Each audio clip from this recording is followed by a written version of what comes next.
এই তোমাকে আমি বলছি রাতে আমার রুমের আশেপাশে তুমি আসবা না, হ্যাঁ? আর বিশেষ করে রাত 11টার পরে তো আসবাই না।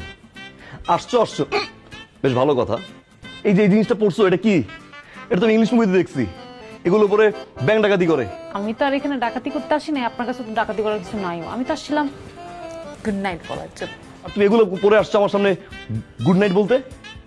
আমার তো ঘুম হারাম হয়ে যেত। আপনার ঘুম হারাম হলেই তো আমার ঘুমটা আরামের হয় আসিফ ভাই। ফাজলামি শুরু করছো না? সোজা এখান থেকে রুমে যাও, তাহলে আমি কিন্তু কাকাকে বলবো, পুরোপুরি কাকার কাছে আমি কিন্তু বিচার দিব। যাও। তার আগে একটু পানি খান, তাহলে আপনার কমবে।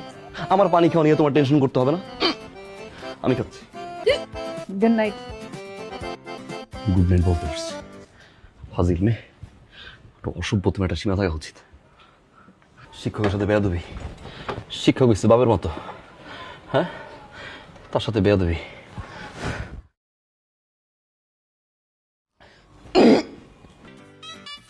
আবার কি?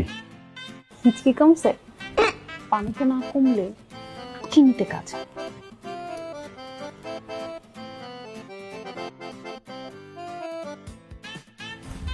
Good night.